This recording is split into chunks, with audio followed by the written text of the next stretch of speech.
যিহেতু আজি আমাৰ টাকা মিচিং পইণ্ট কেবাঙৰ 54তম প্ৰতিষ্ঠা দিৱসৰ লগত সংগতি ৰাখি আমি 12খন আঞ্চলিক সমিতি আৰু চিলাপথাৰ জিলা সমিতিৰ নেতৃত্বত ইয়াতে ৰাতিপুৱা আমাৰ মাননীয় জিলা সভাপতিদেৱে পতাকা উত্তোলন কৰি আৰু মই শ্বহীদ তৰ্পণ কৰোঁ।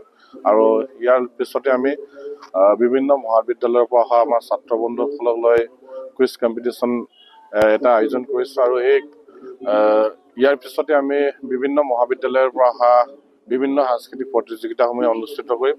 আৰু বিগত আমি কেইদিনমান আগৰ পৰা আমি ক্ৰীড়াৰ ওপৰত আন্তঃ মহাবিদ্যালয় ফুটবল প্ৰতিযোগিতাকে ধৰি বিভিন্ন ধৰণৰ কাবাডী, বেডমিণ্টন, ভলীবল ইত্যাদি আমি জিলাভিত্তিকভাৱে ইয়াতে প্ৰতিযোগিতা অনুষ্ঠিত কৰি আহিছোঁ। আৰু আজি যিহেতু আজি টাকা মিচিং পইণ্ট কেবাঙৰ 54তম যিহেতু প্ৰতিষ্ঠা দিৱস, এই প্ৰতিষ্ঠা দিৱসৰ লগত সংগতি ৰাখি গোটেই মহাবিদ্যালয়সমূহৰ ছাত্ৰ বন্ধুসকলৰ যিসকলে খেলত অংশগ্ৰহণ কৰি পুৰস্কাৰ প্ৰাপ্ত হৈছে সেইসকলক আজি বঁটা বিতৰণিও আজি বিভিন্ন ধৰণৰ আমি অন্তৰংগ আলাপ আলোচনা অনুষ্ঠিত কৰিছোঁ। তাৰে এটা হৈছে যে যুৱ সমাজক আমি কেনেধৰণে গাঁও সমাজত আগুৱাই লৈ যাব পাৰিম, কেনেদৰে আমি নিচাৰ পৰা আঁতৰাই এটা সুস্থ যুৱ সমাজ গঢ়িব পাৰিম, সেই সম্পৰ্কে আমি আলোচনা চক্ৰ আমি ইয়াতে অনুষ্ঠিত কৰিম। আৰু সন্ধিয়ালৈ আমি বিভিন্ন কলা কৌশলীৰে যি